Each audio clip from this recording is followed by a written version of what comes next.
Welcome to the aggressive life.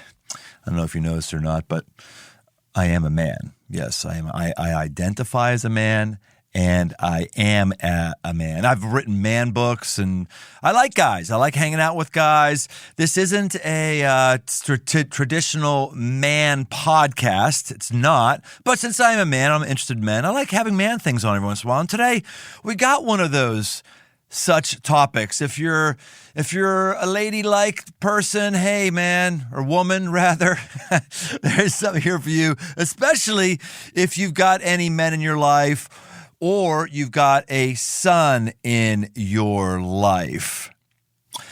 Have you ever had a kid? Ever thought about what you're going to do when you had a kid? What if you ever had a kid who was a boy? Have you ever considered that boys may have a different operating system than girls? Have you ever considered that we haven't prepared young men to actually be men, and that's why we have 45-year-old boys, and we have every once in a while a 15-year-old man? Well, my guest today, Jon Tyson, one of the best well-read people that I know, one of those folks who when he talks, I listen because he is a very smart cookie because he spends a lot of time developing his mind and his spirit. And he decided to do a deep dive on what to do with his teenage son. He wasn't willing to risk the development of his teenage son.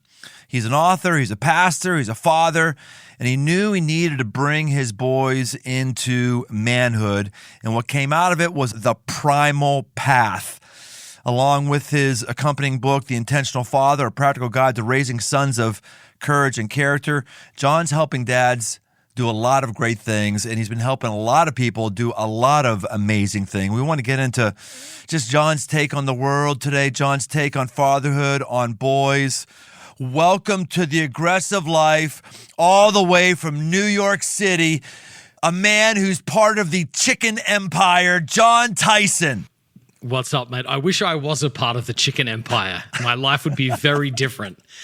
I actually once spoke at an event and someone came to pick me up and they said, I was surprised that you flew on a regular plane rather than private jet. And I was like, no, I'm just a regular pastor. And he said, what? You're a pastor?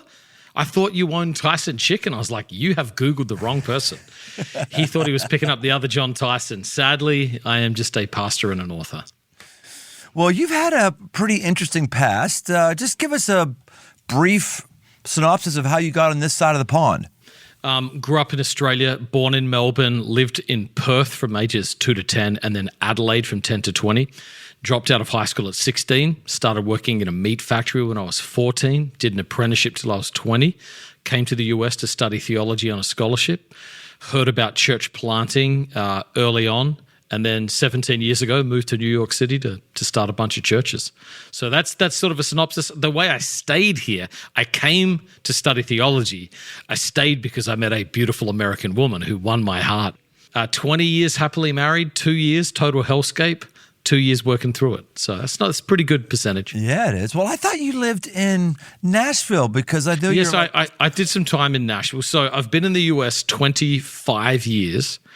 And I spent 17 of them in New York City. So I spent 3.5 years in Nashville. So started in Georgia, then I went to Florida, then I went to Dallas, then I went to Nashville, then I went to Orlando, but then most of my time's been spent in New York. So bouncing around, doing ministry, studying, but New York definitely feels like home. See, normally I want to get right into content here, but with you, you're just sharing all this stuff that's really not central to our conversation, but you've got that sexy accent. Like all of us who are preachers, like that. If I could just have that accent, my church would grow by 20% easily. Let me tell you, it doesn't look like you need an accent to get your church to grow by 20%. So you're doing just fine. Oh, you're too kind, but not true. Not true. Anyway, let's get back. I say not true because, COVID's done a good number on me as well as a lot of folks and everything from it. We've done enough podcasts on that. No more depressing COVID talk today. We're not talking depressing COVID talk. We're talking about manhood. Give us a background, Jon. Initiation into manhood. What does that mean? What have you learned? Just give us a stump speech here. Well, I basically realized. So part of it is personal.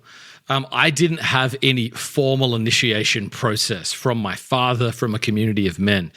But I did get initiated into manhood in a meat factory, working with a bunch of like just hardworking, beer drinking, tattooed, motorbike riding butchers. And I started there when I was 14, and they have a system of working you through the ranks. I did an apprenticeship too, which means, I started off knowing nothing. And by the time I was done, I was a master butcher. So I learned that logical sequential process of growth, skill acquisition, determination, formation, and then recognition from the community of men. So I did have some development from a group of men that was very interesting to me. But for the most part, I'm one of a handful of like formal apprentices that I've met in my lifetime. The majority of people don't have any pathway of initiation. All human societies, James Hollis, who's the head of the American Jungian Association, so studied psychology, particularly midlife stuff, said all societies have had a 6-step process for forming men. And we are the first society in history that does not have this process. Let me spell it out real quick. Number 1, removal from the environment of childhood. Number 2, death of the psychology of thinking like a child. Number 3, a process of formation where young men learn 3 things. They learn the story of their people, the religion of their community, and the roles expected to hold honor in that society. Then after years of learning those particular things, they're sent out for what's called the ordeal. The ordeal is a period of testing to prove that these external things have become internalized. In essence, you carry them and they're yours. Then there's a ceremony where you're recognized by the community of men, and then you're reintegrated back into society as a man, different psychology, different physically, with the ability to contribute to the common good of society. Almost universally, it doesn't matter if it's Aboriginals in Australia or First Nation peoples in Greenland. They've had a very, very similar process. And we've basically thrown that out the window, replaced it with video games, porn, maybe a high school graduation, and we wonder why our world is in chaos and men are languishing. Dude, you're speaking my love language. Yes. Completely right. Yeah. It seems to me, too, that we are talking so much about gun control, which we should at least be having that conversation with all the shootings. And somewhere in the midst, all we're talking about is what we should do with an inanimate object like a gun. And I'm not hearing anyone say, oh, and by the way, all these people are young men. All of them. I totally agree. They're all young men. Is the problem here with an inanimate object, or is the problem with how we're dealing with young men? We're failing miserably at this. It's hard. We have lived through seasons of history where women have not flourished at the expense of men, but it does seem we're living in a time of history right now where women, regarding most metrics, tend to be moving up and to the right, and men are stuck. So this is bearing itself out in universities. This is bearing itself out in the workplace. But you're hitting on a key point. Young men are struggling. They're lost. They see no pathway forward. And again, most of the violence done in the world today is done by young men who have no vision of the future. Yeah, we can say all we want that men have certain privileges. I believe that they do. I believe that we do. I think it's still easier to be a man in today's country than to be a woman. But we've also got to look at the carnage that's ensuing from these young dudes who are boys who have not been fathered, who just aren't prepared at all. It's scary and it's awful. When you're a young person, I mean, you were dealing, your body is changing, particularly young men. You've got testosterone coming on your body. You're growing. Your frame is developing, you get muscles, aggression is coming in, challenge, competition, comparison, all of these, the desire to prove yourself, all of these things are happening in your body. And society has realized that if that energy is not channeled in young men, it will be destructive. And so what we've done is we've acknowledged the raw potency of male strength, but we don't have the mechanisms to channel it anymore. We have no restraint mechanisms. I remember Os Guinness saying once, the only restraint appropriate for a free people is self-restraint. And that was the beauty of America. Americans historically had a sense of virtue woven into the society. So even a sense of nobility about what it was to be a man. We've thrown that off in a radical pursuit of freedom, autonomy, hedonism. And as a result, you get all the strength of men with none of the result. none of the restraint, and it's just, use the word carnage. I think that's an adequate term. Unpack that more, John. You said we've thrown that off in pursuit of, you rattle off some things. You're one of the best cultural anthropologists of our times who's able to understand and diagnose and explain what's happening in culture. So just assume you're preaching to the first grade class here, which would be me. Talk about what our culture is doing or not doing for our young people. In essence, the vast majority of societies had a series of external values, and your job was to restrain the chaos within and conform to those agreed upon values. So if you go back to Greco-Roman society, the four predominant values were justice, wisdom, courage, and self-restraint. That's my translation of them.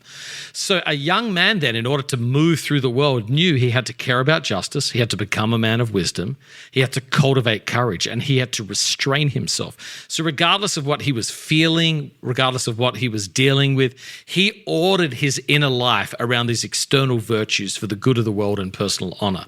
We are one of very few societies in history that has said any external value is oppressive. The goal of life then is to turn whatever your feelings are and whatever's happening inside of you into a cultural value through personal and self-expression. And so as a result, there's no restraint, there's only expression. That expression is detached from any moral framework that anybody can agree upon other than personal rights. And so what we're living in right now is moral and ethical chaos where people do whatever they want. And it's just a different way of ordering the world. It's a huge experiment, and I think the data is really beginning to show right now from social psychology that it's failing us. Depression rates, anxiety, self-harm, lack of hope about the future are at unprecedented and epidemic levels with this next generation. Young men feeling it acutely. And so I care about this space because I care about young men and I care about the kind of world we live in. And I realize to a large degree, men will shape the future of the world. And so we've got to have better men if we want a better future. I was at a pastor event recently and someone mentioned a book that you recommended. And I said, oh, well, if the chicken magnet likes this book, I better get this book myself. And it's wonderful. True Blood's book that basically gives the history of philosophy and how we've come to this current day. Yes. And he basically says Strange New World. That's the shorter version. Yeah. Yes. Of course, you read the longer version. Well, I'm sure. No. I mean, it's just like it was a tough read, and I actually thought about doing a course, just doing it myself for the internet because I felt his book was so important. And then I was really glad when he came out with like an abridged version of it. But he does that. He gives the whole history of the modern self. Yeah. Right, the whole history going back to Oscar Wilde and Freud and comes today where is all about expressing my true self, is finding the emotional person that I think internally, which oftentimes is connected with sex, and I can't be happy without that. And therefore, this is really being a person of integrity, is expressing myself. And it's this personal, they haven't talked about this in the book, at least not that I've heard so far. This whole communal worldview, which is every ancient culture, which was America, what made America great, this communal worldview that I'm in something, I'm attached to things, I'm attached to people, it isn't about me. I mean, that's gone. That's just long gone. And we're just... Yeah, one of his most powerful concepts from this book, he talks about it right at the end, is called the imagined community. And it's not what it sounds like. He basically tries to make the point, a white middle-aged trucker in Seattle and an African-American 16-year-old boy in Montgomery, Alabama, when they say, I am an American, they have to imagine something that unites them, even if their experience is radically different through class, race, location, that sort of a thing. So the 16-year-old African-American can close his eyes and say, I'm an American. It may have a certain history. My experience of it may have been good or bad, but in my mind, I at least know what that means. And the white trucker in Seattle has to close his eyes and say, I'm a white trucker, I feel this, but at least America means something. What his point is this, America doesn't mean anything anymore. There's no imagined community. There's no sense of us. And so we get our sense of communal worth from whichever group I choose to identify with primarily on the internet. And so it's very, very hard to build a world where someone living in your home, some 15-year-old kid, feels more affinity with an online gaming group than he does with his own father who's in the next room. It's a very, very challenging cultural moment to sort of build a community. And that's why, again, your work on Man Camp and like trying to get guys together to build a new sense of community. That's what Jesus did, gathered a group of men around him, initiated a new kingdom with a vision for a new society. And I think that's one of the important things we're called to do today. Are you very familiar with the Catholic priest Richard Rohr? Very familiar with Richard Rohr, yes. Are you familiar with his 5 points about masculinity? Maybe even you have this in his book. His 5 things that boys need to know. Adam's Return. Yeah. Yes. Yeah. Well, tell us what those 5 things are because it ties into this. It's fascinating. Yeah. So let me just say a little disclaimer about Richard Rohr. I've soured on Rohr a little bit as of late. His earlier stuff was phenomenal. And his stuff on male spirituality was very, very strong. As of late, his theology worries me a little bit. Just put that disclaiper in there. Anyway, his book. I want him on. We've tried to get him on the podcast. We've been working on that, Dirt, getting him on the podcast, and that's certainly one of the things I want to do. Is like, would you call yourself a Christian right now? Yes. I'm just curious on that, and whatever he says will be fine with me. But he's done some brilliant work on men. Yeah, absolutely. So he wrote a book called Adam's Return, and he basically said that societies are similar. I talked about the 6-step initiation process. He said there was basically 5 rules. Rule number 1: life is hard. Number 2: you are not important. Number 3: your life's not about you. Stop right there. Can you imagine telling the average 16-year-old life is, before you even go any further, life is hard. And 2, you're not important. I find that incredibly freeing. You are not important. But most people find that bondage. Yeah, they'll take your kids away from you if you tell them that. Your life's not about you. You're not in control and you're going to die. And I remember my son, God bless America. I used to say this to my son every morning growing up. And in the 3rd grade, he went to this private school in Manhattan, and he turns 22 tomorrow. So this is a long time ago. In the school newspaper, it had quote of the week, and it was my son. It said, Nathan Tyson, life is hard. This is the first rule of manhood. And that was his 3rd grade quote at his private school. And I love that because I wanted him to sort of get that. What I ended up doing, because I was committed to trying to translate those are, I don't want to say they're harsh realities, but I wanted to help young men see. I'm a big contrast teacher. So most of my books are, like here's one thing, here's the other thing. So you can sort of get a glimpse. I try to do that in my book, Intentional Father. So I basically rewrote those 5 rules as a series of shifts. So life is hard, I put from ease to difficulty. So boys want ease, men embrace difficulty. Self to others, boys care about themselves, men care about others. The whole to a part. Boys think everything's about them. Men think that they're only a part of the great story. Control to surrender. Boys think they can control reality. Men surrender to reality. And then the temporary to the eternal. Boys only think about the moment. Men think about the eternal vision. So I've got a whole thing on a series of 5 shifts. I actually just got these back.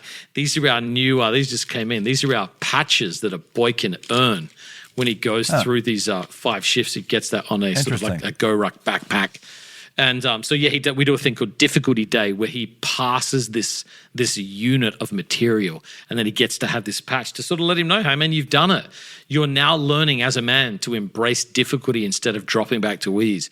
You're starting to learn to care about others rather than just caring about yourself. So, yeah, it's important to have that psychological shift.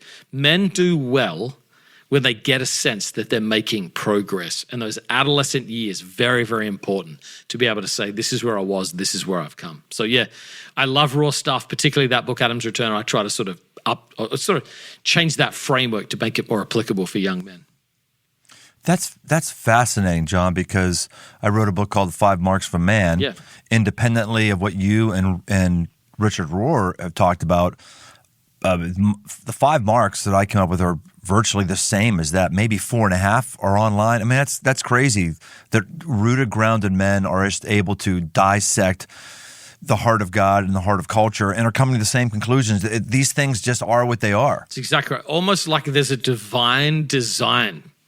You know what I mean? Almost like there's a universal recognition that a man is something, a man should become something, and if he doesn't, our world is in peril. So yeah, I totally agree. It's almost universal. It's really too bad that people get upset about man talk. Like it immediately is supposed to be toxic masculinity if you're talking about this kind of thing. And I just want people to understand, when you have a boy, you basically have been given a Tyrannosaurus Rex.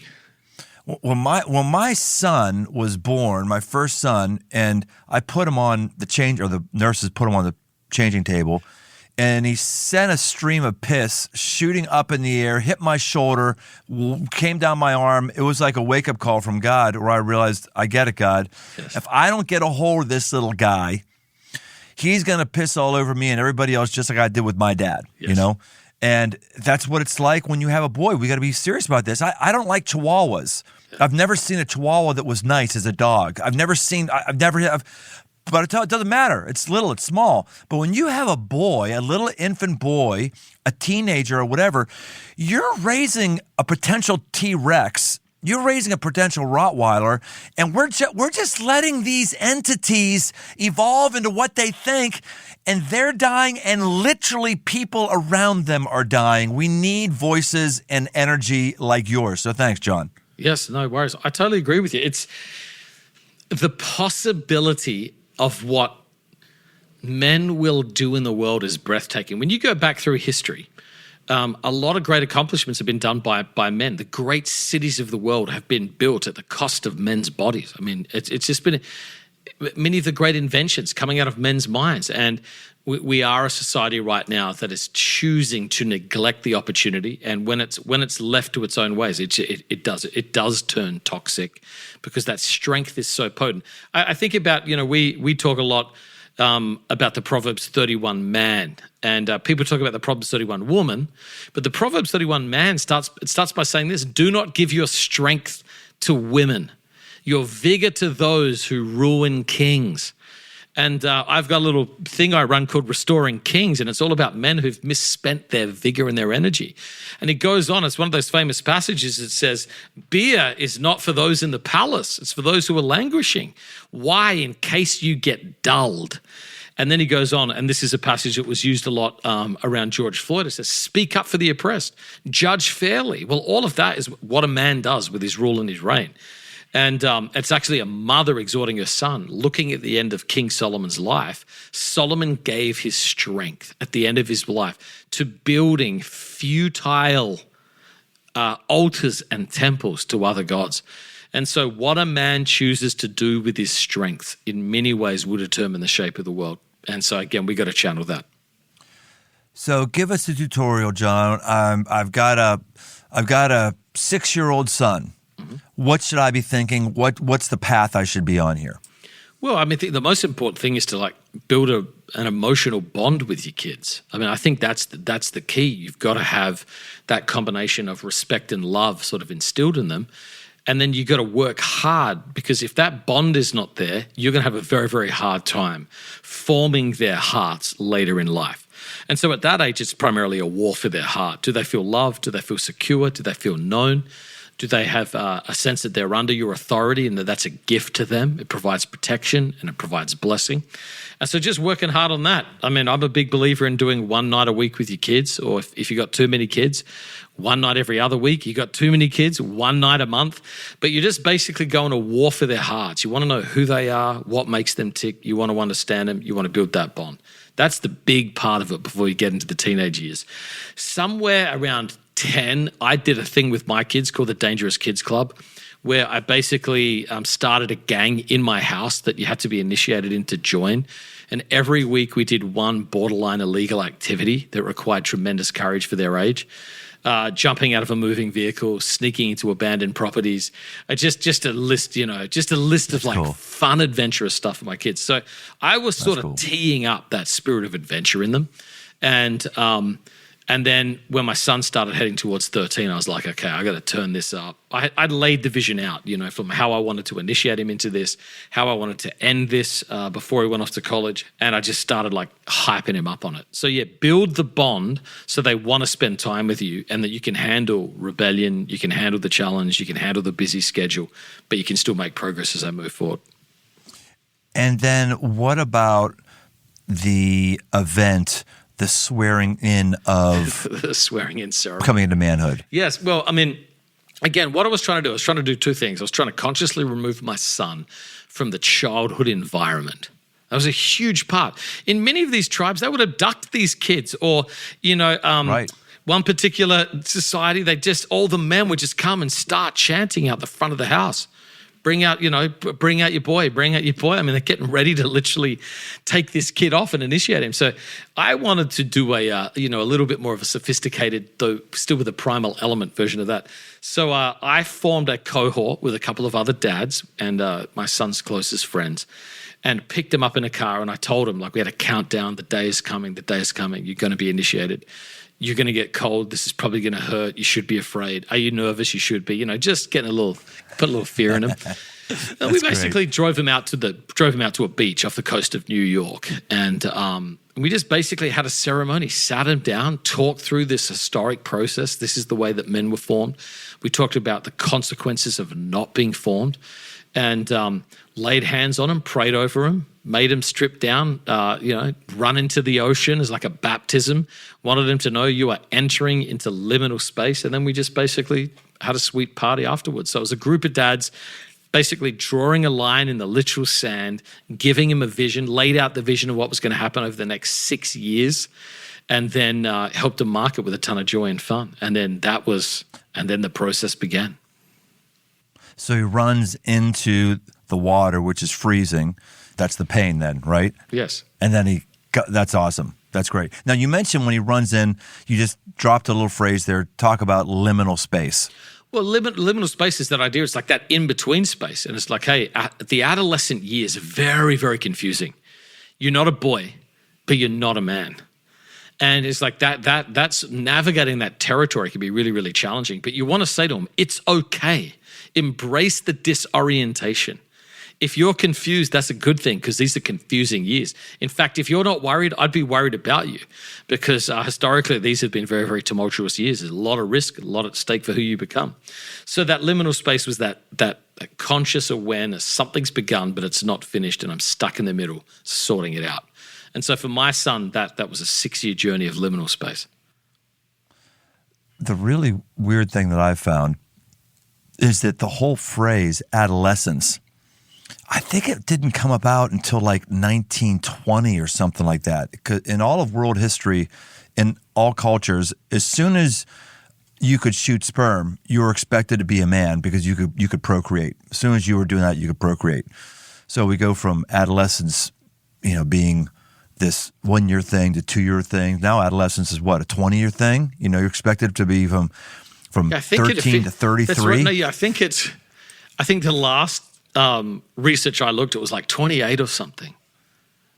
Like that was when they recognized, hey, this is when people are beginning to emerge into adult life. I'm like, at 28, man, I bought a couple of houses, started a church in New York City. I'm not trying to have some sort of like chronological superiority or whatever, but I just didn't live in a world. I lived in a world where you took on responsibility young, and you got on with building your life. The 20s were a decade of self-exploration. There's some good parts about that. There's some bad parts about that, but we are overdoing the extended adolescence for sure.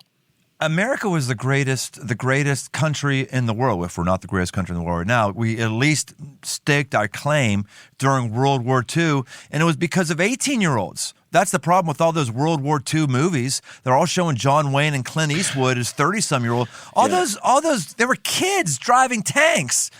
Kids, 18-year-olds, 19-year-olds driving tanks, winning our country's freedom. Now we expect at 18 or 19, you can't do anything. You don't know. You don't know anything. You haven't discovered who you are yet. Please. Yeah, it's what has happened. I mean, post World War II. I mean, part of it, a lot of it was basically economic. We needed to create new stages and buying units. I think the invention of or the popularization of college too, the GI Bill, changed the horizon of possibility for a lot of folks. Guys went on and got college degrees rather than just going into manufacturing. You've got the emergence at scale of white-collar workers. So And then you've got more money, wives go into the workforce, they're not coming out of the workforce, two-income families. And it's like, hey, we have to keep inventing stages so we have marketing components and trends in order to keep up our cultural advantage post-World War II to sell products to people. So, the classic, it's planned obsolescence, it's perceived obsolescence. Build stuff that wears out and create trends so people feel left behind. Segment into further smaller and smaller units. Men are, at that point still making a lot of money, chop them into segments, take their paychecks. I mean, it's done a lot of damage. It has. Jon, what I love about what you're talking about is this is the aggressive life, and this is incredibly aggressive. I mean, you're just deciding to do things that there's no playbook for, or at least not one that people are operating on. Having your kids jump out of moving cars, break into buildings, just the aggressive move to have them run into the ocean, the aggressive move to actually organize some buddies and go on a journey with your son. I think that's one of the really great things about you. Is this is the first time I've ever had a conversation or heard you talk about manhood, but it seems like whenever you do talk, you turn heads because you make some really, really aggressive statements. I'm going to give you some statements here that are some favorite quotes that we pulled. We, meaning Dirt over there. Dirt pulled these. Thanks, mate. Yes, Dirt does amazing. But when he pulled these, I'm like, oh gosh, yeah, these are the right ones. So let me just give Jon Tyson an aggressive sentence, and then you just give us a mini sermon on that. Are you up for that? Okay, let's go. All right, here we go. You say, the life of a boy is a life of ease, a life of self in which we try to control everything, and a life spent living in the moment. But the beauty of being a man is that a man embraces difficulty, cares about others, is part of a greater story, is willing to surrender to a greater cause, and lives for the eternal, not the temporary. Yeah, come on, let's go. That's it. I agree wholeheartedly. I stand by what I just wrote right there. We live in a world that has such low expectations of men. I'm basically just trying to raise the bar here and say, hey, look, if someone walks into the room, all they care about is themselves. All they're thinking about is right now. They're self-focused, self-obsessed, complain when things get hard. I don't know anybody, male or female, that wants that person leading the room. But when someone comes in and they say, let me load it on my back, I can handle this. When they do this with an orientation towards other people, when they've got a big picture, when they're not a control freak, they're a part of something larger than themselves. And they can play the long game, which just means they don't give in out of weakness in the moment. That's the kind of men the world needs. And so I'm consciously trying to build a pathway that forms those kinds of men. And I think, honestly, that sounds to me like, I don't know, Jesus Christ. Jesus Christ is someone who embraced difficulty, lived for others, lived for eternity. I mean, it just sounds like helping men become like Jesus. I think the embrace of difficulty is what resonates with me so much right now. I don't know in the history of Christianity if there's ever been as many people who are deconstructing or renouncing their faith as it seems to be that we have right now. I'm not saying number of people aren't Christians. I'm saying the percentage of people 20 years ago who'd have said they're Christians and now they're saying they don't, or they're deconstructing, or this and that. I've got to think in the history of Christianity, whatever that percentage is, it's higher than at any other country at any other point. And I think the reason is because we've assumed that our faith means my life is going to be easier.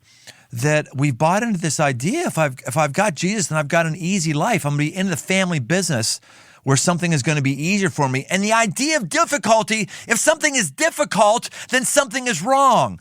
No, it's called holiness. It's called sanctification. These are big words we don't normally use in the progressive life. We normally rather talk about beer than theology words. But no, this is part of the deal of what it means to be a man, let alone a believer, is life is hard. You get burned at the stake. You feel like you're isolated. You get to go on a ship that you've never been on before and travel to the other side of the world and get shipwrecked and be bit by snakes. You get to be stoned. You get to be burned at the stake. All the early believers understood that's what I get. And here we think what I'm supposed to get is a sweet sugar finger of God making my life better. And as soon as it's difficult, oh, it's so hard. hard. People don't like me, but I'm the only one who thinks this way. Oh, I can't.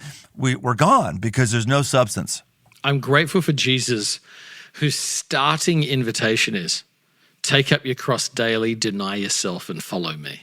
He could not be more honest. We're trying to do PR for Jesus and make him more palatable rather than letting his shocking claims echo through the hearts of men. And I tell you, I would much rather hear Jesus say, deny yourself, take up your cross and follow me, and enter into a life, the cruciform life of self-denial, than a life of pleasure and ease. We all know deep in our spirits that doing hard things that shape us into stronger people is one of the ways we actually feel confident and competent in the world. So yeah, Jesus, stop trying to make it easier on Jesus' behalf. Let Christ speak for himself. And I think we're losing people who could be part of our churches, part of the kingdom of God, because we're just afraid of it being hard. I remember when I read the book Endurance on Ernest Shackleton. I just pulled it up here on my phone. It's so good. Oh, it's unbelievable. It's just wild. If you got any Aggressive Life listeners, if you've not read the book called The Endurance, the story of Ernest Shackleton, oh my gosh, get it. But I just looked it up on my phone because I wanted to see the ad. This guy places an ad. He's one of the old ancient Arctic explorers. I won't give you the whole story. I could tell you the whole story. You still should watch the book. It's amazing. Anyway, he places an ad for his crew that's going to be sailing across the Arctic. And here's what his ad says.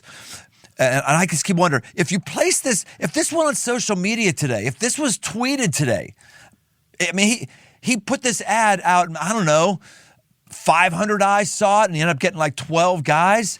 You could put this out right now, and you could have 100 million men in America read this today. I don't think you get 12. Here's what it is.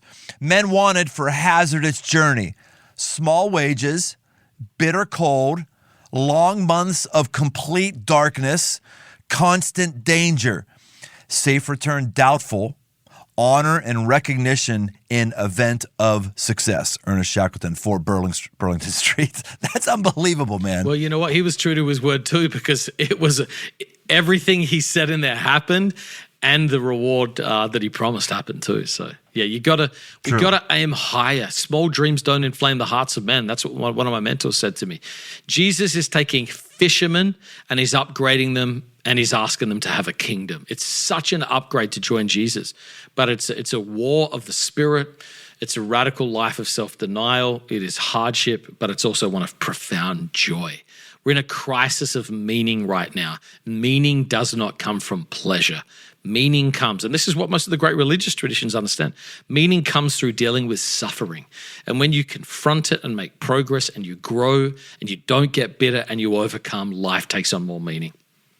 That's it. Jesus is one of the originators of that. We should reclaim that message. Taking notes on you, man. Small dreams don't inflame the hearts of men. That's from someone else, man. That's my mentor shooting it down to me. He probably got it from someone else, but I've carried it. Well, he certainly got that at least from how Jesus gave vision life to his followers, because that inflamed them. Crazy. All right, let me give you another one. Here we go. Jon Tyson says, may it never be said that your son thinks there is more wisdom about life from Google and YouTube than from you. Yeah, well, that may be hard because there's a lot of decent content on YouTube, particularly some of these dad channels that are sprung up. Here's what I'm trying to say. I'm sort of like, a man should have a code and a source of wisdom, and his son should look to him and think, my dad knows how to handle some stuff. So let me talk to my dad. Well, I mean, one of the great moments of my fathering my son, it seemed like a very small moment, but it was massive for me. My son's dealing with a bully at school. My son goes to school in Queens. We live in Manhattan. He goes to school out in Queens. Takes the train out there. It's in a bit of a challenging neighborhood. He's just got this bully. So he just, like, I could see something's messing with him. I could just see he's coming home from school, something's messing with him. Then he sits me down and he just explained it all. And he just says to me, Dad, how do I handle this? I'm not afraid to resort to violence, but I know that you have wisdom about navigating conflict. How do I do it? And I was like, that's it. My son recognizes my dad knows how to handle conflict as a leader, and he's got some people skills. And yeah, I guess I could Google dealing with a bully, but here's my dad right here who knows how to deal with stuff like this, and he turns to me. Do you know how much joy that brought me for my own son to look at me and recognize in his life, I've got to talk to my dad about that? Man, talk about filling the heart with joy. So I'm trying to just build that relationship where fathers have, they codify the lessons that they have. Most men have far more wisdom than they're aware of. They just don't spend time thinking about it and jotting it down into transferable information. So yeah, I'm trying to help dads level up, do an audit of what they're actually carrying, and then put it in a way they can pass that on to their sons and their daughters. So what did you say to your son? You can't leave us hanging on an amazingly adrenaline-pumping story. You said what to your son about the bully? I said, well, number one, mate, you try and there's probably 4 or 5 ways you handle it, and they're all circumstantial depending on the situation you're in. Like, is this like why is the bully doing this? You got to understand his motivation. B, is there a way to do it where you can de-escalate without him feeling like he's going to lose honor? He's stacked the room now. If he's doing this in front of people, there's an audience involved with this. So he's got to have a way out that involves some measure of honor. So how do you de-escalate? If none of that crap works, you're just going to have to get into it. And normally in a fight, the person who throws the first punch wins. That's it. Try and work it out. If you can't work it out, get into it. I mean, that may shock people, but I mean, those teenage years are tough. That's a tough situation. You know, I'm a pacifist sympathizer. Like I love the vision of non-violent resistance. I love it. I love, that the strength of restraint to take a beating and give it back. We should always do that as far as we can. Here's another one from you. For fathers, this holds true. If we don't transform the pain we experience as sons, we'll pass that pain on to our own sons. I think this is a great point here because it's hard to just hear this if you're a dad and say, okay, I'm going to go out and I'm going to make an initiation ceremony. I'm going to go treat these 5 points and communicate them. We've got to deal with our own father wound, don't we? Our own issues and pains. Yeah, 100%. It's Raw's quote, and it's sort of trumpeted by Rollheiser. Whatever pain is not transformed is transferred. So it's like, hey, if it doesn't change from you, man, it's going to come through you. And it normally happens under stress. You've got noble intentions as a dad. I'm going to fill in the blank, all these wonderful things. But when the crap hits the fan, who you are comes out under stress. And if I know anything about raising kids, it's this. It's stressful. So you will not impart your best aspirations. You will impart your true self. And that's why you got to, the first few chapters of my book, they're all about preparation. Dealing with your own wounds, making sense of it. A huge part, and again, this is what Jung addressed, a huge part of only having your father as a reference point, like a solo reference point, is because even if you say, I'll never be like him, you're still making a mistake. You're reacting, your reference point for good or for bad is still from your father. You need to transcend your father's influence and have a larger reference point.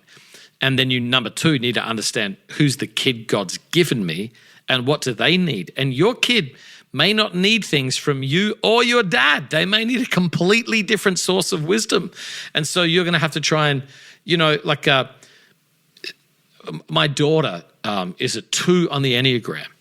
I mean, she's the most servant-hearted, patient, delightful, wonderful young woman. She's 19, sophomore in college, studying nursing because she wants to be a caregiver, So my interactions with my daughter, I've got to ask, what does she need to be nurtured in my heart? If I'm only like, well, here's what my dad did or here's what my mum did, I'm still not asking what does she need. So that's the great, the book's called The Intentional Father.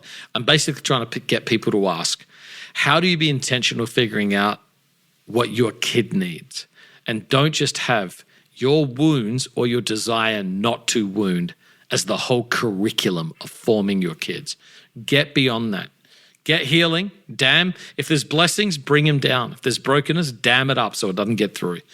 But that's a lot of self-reflection, man. I mean, it's very, very hard for men to sit down and sit with their own stories and then get below the reactive points, the trigger points, and really ask, hey, when did that emerge in your life? In what ways has that consciously and subconsciously appeared? Jung has another quote. He says, if we don't understand our subconscious desires, we'll go through our lives. We'll be driven by them, but we'll just call it fate. We just think we're driven by neurosis, but we just call it fate. No, it's actually you not dealing with your issues, driving your life. If you're in a situation where things keep happening to you, let me give you some feedback. It's you. It's you. So yeah, we have to do that work. And again, I want to be honest, like it can be very, very hard. That pain can go deep. Most male anger is not male anger, it's male sadness. We're sad. We feel misunderstood. We got stuff that hasn't happened. We've either been wounded consciously or wounded by withholding, which means there's stuff that should have happened and didn't, and there's a deficit in our life that's like a dull ache. And we keep trying to draw on a well. There's nothing in it, and there should be. Yep. So there's a lot going on there. So yeah, pay attention. Pay attention to that. Let Jesus meet you and speak with you and shape you. How much of Jesus' work is him just like a bunch of dumb disciples trying to figure out how to live in the kingdom of God and him shaking his head and saying, try again? You know, he's forming them over time. Yeah, you're going to be in the 1% if you're digging into your issues and stuff. And unfortunately, I don't know how the average guy can possibly do that. The average guy is incredibly lonely. Loneliness has been the worst epidemic that's hit long before COVID.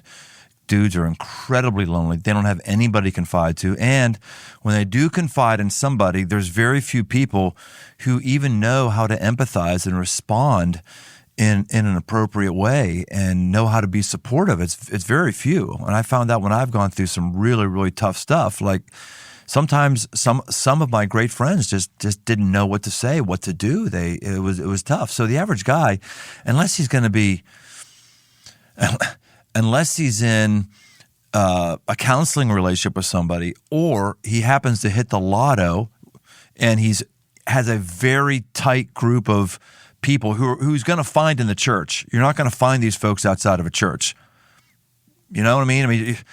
Churches are healing communities. We have an understanding of woundedness that the rest of the world just doesn't. So there's just not many guys who are going to be able to do this. What do you say to this? I'm depressing myself as I talk here. Agree, disagree? No, I totally agree. I mean, most of the great men's movements in history were birthed out of the faith tradition. Because our Savior's a man, and he says, "Follow me." So we've got a template of what authentic manhood is and how we should pursue it. It is very, very hard. So I see a lot of men rallying around hobbies. I know you're a motorbike guy. I've got a Harley and a Triumph. Motorbikes are the passion of my life. After this, we'll go and ride my bike. And so I'm in a group I just joined called New York City Motorcycle Riders, and just a bunch of like interesting dudes. And it'd be really tough when you pull up after a ride. So how's it going, man? It's like, it's I've got a huge meaning void in my life. It's like a black hole of despair, and I'm really thinking about driving my bike into the cliff. Like they're going to be like, dude's out of our club. There's no places, you're on a local sports team. How's it going? Wow, I'm thinking about killing myself. You can't get into it. Right. But churches are places designed for men to be open and vulnerable like that. And sometimes it's just you initiating it. Modeling true vulnerability. Like, guys, can I be honest with you? I'm not doing all right. I'm really struggling right now. And I need prayer and friendship. Will someone be honest with me? We just did a men's event that was actually really, really beautiful. You got to think, it's Friday night in Manhattan, 57th Street. It's late. It's about 100 guys packed in a church. And we basically did this vulnerability exercise, went around the room. What's the greatest need in your life right now? Risk and be honest. And then everyone went round in these circles and they said, okay, let's solve these needs tonight. Who in this room can do something about this need that people have right now? And I had a young guy say to me, I'm really struggling in my marriage and I just want someone to talk to about it. And so I said, bro, let's go get coffee. Let's go walk around. Let's just talk about it. And I was like, man, what a rare room where you got 100 men saying, how can I help you with what you need in your life? I was like, there's very few places outside of AA and the recovery communities where men can find help like that. And we got to normalize it. Like, I'm in a great mission, as I sense that you are as well. I'm in a mission to form a better kind of man for the renewal of the world. Right. I was working out the other day, and I was I needed the bench, and there was like, I don't know, this gym where I was going to, there was, I don't know, probably 8 benches or so. All of them were used except for one, and that one had a water bottle and keys on it, like someone was saving it, which is Can't save the bench. Can't save the bench. No, you can't do that. No. So I looked around, seeing if the person's there. I was going to do the nice thing, like, hey, you mind if I, Let's work in. Yeah. Yeah, right. And I couldn't find the person. I just looked around. So after about 15 seconds, I took the bottle and the keys. I just set them 2 feet to the side on the floor, and I went and did my thing. And I'm doing my exercise. I get done. This guy comes up, fairly burly guy. He's more muscular than me, and he is pissed. He's like, hey, he's just not happy that I'm on his bench. He could have gone to the bench right beside me because that had opened up since, but he's just not happy. And I said, hey man, you can't save equipment here. That's just basic gym protocol. And he just started powering up on me, and I'm like, okay, man, fine. You can have the fine. I'll take this one beside. Fine. So I did. So I'm doing the thing, and he's stronger than me. He's bigger than me, and it's not lost on me that we're doing similar exercise, but he's doing it with dumbbells that are more like heavier than mine, right? And it's not lost on me that he's wanting me to see that he's lifting more than me, like to intimidate me. He's not intimidating me. So I'm doing the thing, and I sense the Spirit of God in the midst of this exercise. I just go, just stop and go get the guy's name. So I put it down. I walked the 3 feet over, or 6 feet over. I stuck up my hand and said, "Hey, my name is Brian." And Josh, he did a very limp shake, like didn't want to shake my hand. And I tried to bring the conversation up again. And he just like exploded. I can't be touching my stuff. Can't be touching my stuff. Okay, fine. And I walked away from that thinking, okay, that guy is just an average guy. That guy doesn't know how to comprehend disappointment. He doesn't know how to talk in conflict situations.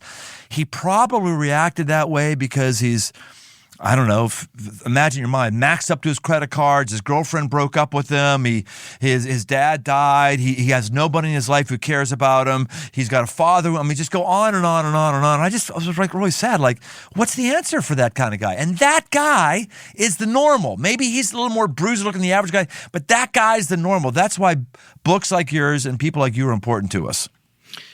I always think, what's the typical person carrying around? That statement, I think it's the row most men lead lives of quiet desperation, is true. There's a lot of pain, a lot of disappointment about how life is working out underneath. And particularly in the middle years, man, the middle years are tough years where you're like, I got another 40 years of duty with little joy. All the big things, I've already done them. And it's just a giant long list of obligation. And then you're like sort of disappointed with yourself, disappointed with your life. You're stuck with responsibility. You can't take massive action to sort of shake it up unless you're doing the aggressive life. And then people are just walking around sad. We got to be people of hope. Two great things for vision, hope and hate. You can change, you can be different, and you're going to hate mediocrity, and Satan is trying to hold you back from your redemptive potential. I was at a concert seeing my favorite artist, Bon Iver. Amazing artist. And I'm in the opening act is happening, and it's like this girl with a background track doing a nasal drone singing about nothing. So I'm there with a friend of mine, we're just talking. And this young guy, probably 23, a lot smaller than me, there with his girlfriend, turns around and says to me, "Do you plan on talking the entire way through the concert?"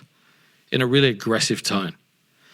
And I remember just thinking to myself, I was like, this guy has no, same thing. He has no ability to navigate this situation.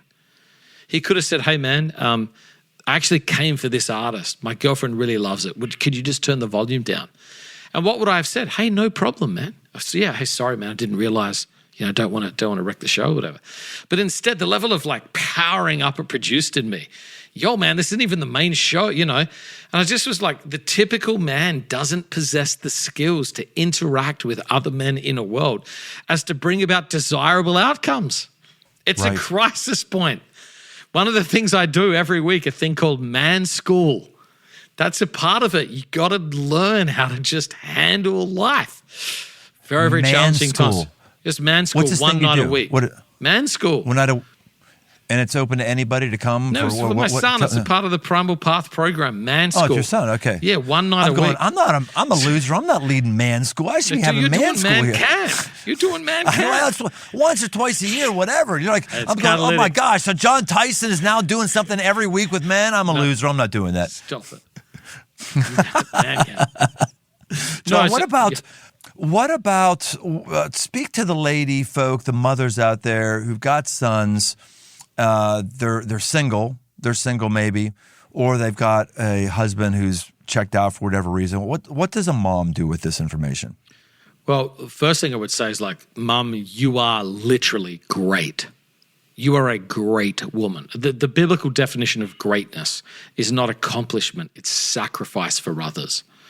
So a great mother is not the one who's, at work winning all the business awards. The great mother is the one who's sacrificing for her kids. And so I just want to start by honoring him and saying, hey, I know how exhausting that can be. It can feel very overwhelming. And I just want you to know I see you and I recognize the sacrifice. Thank you. Many great men I know were raised by single moms who just outworked absent dads out of love. So I think number one, we need to acknowledge that. Number two, we need to come around them and sort of jump in and offer to help. Jesus said that if in this life you are willing to follow him, you will get 100 times the family, the property, the needs. Jesus is talking about becoming a member of the kingdom of God. And so, men in the community should reach out and be proactive and initiate. Hey, man, we got a thing here. Would your kids like to come along? Hey, do you need help getting some stuff done around the house? Use your gifts and skills to be able to serve this mum and be present in that role. You're not trying to replace the role of the dad or whatever. You're just trying to help out, just trying to be that council of dads, that group, that tribe that exists for the sake of others. So I'd say, men in the community should be proactive. Mothers should not feel shame, and they should boldly reach out and say, gentlemen, you're up. I'm going to need some help on this. And there's actually quite a few books. I read a fascinating one about a mum who, that's exactly what happened. She basically built a council of dads, and she just went and approached 5 or 6 guys and just said, hey, I need you to play these roles. You're good at these things. I need you to play these roles in my son's life because his dad's not around, and I know he needs male formation. So I would say just reach out. Plug your kids into the church. Reach out to some of the men, but mainly men try and initiate. And I would say, mums, do what you can. Look at Susanna Wesley. Susanna Wesley raised sons that changed a generation, and she married a drop beat dad in prison, financially impoverished. She had 19 kids. I think 9 of them died, 10 of them lived. She gave time to each one of them. She raised John and Charles Wesley, the songs of a nation and the sermons of a nation. And it's just resolve in your heart that God's given you these kids for a reason, and good can come from them. Do what you can and reach out for help when you need it. John, is there anything you want to talk about that I haven't asked you or hasn't come up yet? I kind of feel bad. Like the guy with the lower IQ is asking all the questions here. The guy with the higher IQ should probably know what questions I should be asking. Dude, I'm a high school dropout, mate. I'm not I read to compensate my lack of formal education. Wait, are you serious? You're a high school dropout? Yes, I dropped out of high school. I'm a butcher, man. I'm from a meat factory in Australia. Hold on. Are you literally dropped out of high school? You just said you had a scholarship to a seminary. I know, they let me in. It was a miracle. It's a part of God's grace in my life. When I was 16, I dropped out of high school to work in a meat factory. I bought my first house when I was 19, lived on my own. I just was a worker. That's awesome. Just a butcher, manual labor. My shoulders jacked up, filled with arthritis. No wonder I've always liked you. That's amazing. I think I had planted 10 or helped plant 10 churches in New York City before I graduated with an MA. I have no undergrad. I dropped out of college too. I have no undergraduate degree. And then at some point they said, bro, you got to get a seminary degree. So they let me into seminary with no high school diploma, no bachelor's degree. I got an MA in nothing. I got an MA in church planting, and I'd done 10 churches before I graduated. Here's why I'm laughing. If you're like a normal person, you don't get paid by a church accountant, and you're not inside of this sort of just Christian world where that's your living. The reason I'm laughing is John is He's absolutely one of the brightest thinkers. When Jon speaks on something, heads turn. He's just incredibly well-read, incredibly intelligent, coherent. So I'm laughing like, this is awesome. This breaks the mold of everything that we think that you have to have formal education to be as bright as you are. I'm sure the people listening who've read your books, who've heard you preach, are laughing as well, just utterly shocked that you have as humble of a beginning academically as that's as God's I great do. sense That's of humor, awesome. mate. God's great sense of humor. Here's what I've learned. It's a very simple lesson. If you read 10 books on a topic, you know about as much as someone with an undergraduate degree. Most people can't remember what they learned in college. You take some decent notes, you review that information every now and then, you're good. And if you really get passionate about something, take a deeper dive, stay on it for a couple of years. And if you read 100 books on something, you know as much as anyone on the planet about it, just about, as long as you can access the information. Jon, this has been utterly great. Dude, we need to spend more time together. I'm Dude, serious. let's do a bike trip. Well, how are you feeling? How's your energy right now? I mean, New York City's been through it. You're on the midst of a place where everybody's at each other's throats. You're in an industry where the great resignation is happening. Just how's your personal energy, and how's Jon Tyson, the Chicken Man, doing? Personally, I'm thriving. Are you? Awesome. Oh yeah, man. I'm living at a pretty sacred pace. My pace is aggressive, but it is sacred. Wesley's like, I have an unhurried spirit, but I have a busy schedule. I'm doing great. Pastoring is very challenging in New York City. Very, very challenging. So I'm very grateful for where our church is, and that our church has got some real health. People coming to Jesus, people getting in the community. I'm very grateful for how the church is doing. I'd say we're probably doing better than most coming out of COVID, primarily due to the strength of our prayer culture. God's been very kind. A lot of prayer happening in our church because of our team. But yeah, man, I'm steady. I'm trying to put in another 25 years or so. I'm 45 right now. I feel like I'm in a pretty good place. God willing, I want to do it in New York. I love New York. I don't feel Australian. I don't feel American. I feel New York. That's what I feel. So we'll see what God does, man. I'm not worried about myself. My wife's not worried about me, which is the main thing. She's like, keep your heart alive and keep going. So I'm grateful. A lot of it, I remember Keller saying something right at the start of the pandemic. He said, most of the people who left New York left about 18 months after the crisis ended because they were living on adrenaline. They didn't steward their hearts during the pandemic or during the crisis. And I consciously said, I am going to increase my joy, slow my pace, and steward my heart so that I try and peak recovery coming out of COVID, and I don't need to recover from COVID. Now, we all need to recover from COVID, but I feel like I did a better job because of that advice from Keller consciously. So I feel pretty good. These are my famous last words, by the way. Yeah, those are great words. All right, Jon, he's got a book, don't miss it, The Primal Path. He's got another one, The Intentional Father. In fact, any book you find Jon Tyson write, just buy it. Anytime he speaks, just listen to him. He's got a lot to offer. Jon, is there anything else that if someone wants to follow you or you want to point somebody to, just go ahead and throw us any advertisement you want. That's kind of what happened on the podcast. Yeah, you can. I'm on Jon Tyson, JonTyson, on Twitter and on Instagram. If you go to primalpath.co, there's a sign up for a free newsletter there. And every week I send out like a short but potent thought for dads or men. And hopefully the feedback from it's been very, very strong. Hopefully it's like a bright moment in your week, inspires you, gives you some vision. So that the best way you could help me is sign up for that email. Totally free, but that's where I'm sort of like putting most of my stuff out. Awesome. Well, hey, Jon said something today that I know hits you. It's called the aggressive life because you're supposed to do something different with your life than you were doing before you started listening today. So maybe it's being intentional with your son. Maybe it's being intentional with your own healing. Maybe it's repenting for being a weenie boy or weenie girl and having a bad attitude when life is difficult. Maybe it's building a bridge with somebody. I don't know what it is, but I hope you've got something here today that's going to make you do something today. It's why it's called the aggressive life, not the interesting thoughts life. Thanks, Jon. Great being with you. I look forward to a longer friendship with you. We'll see you next time on The Aggressive Life. Cheers, mate. Appreciate it. Hey, thanks for listening. For all things aggressive living, why don't you head over to briantome.com.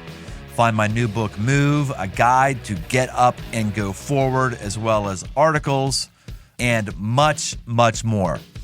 And no matter where you listen to podcasts, why don't you take a second and leave us a rating, leave us a review. It really, really helps us drive new listeners to the show. We want to help as many people as possible, just like we may have helped you. We want to help others. So why don't you help us out? And if you want to connect, find me on Instagram at Brian Tome. Aggressive Life with Brian Tome is a production of Crossroads Church, Cincinnati, Ohio.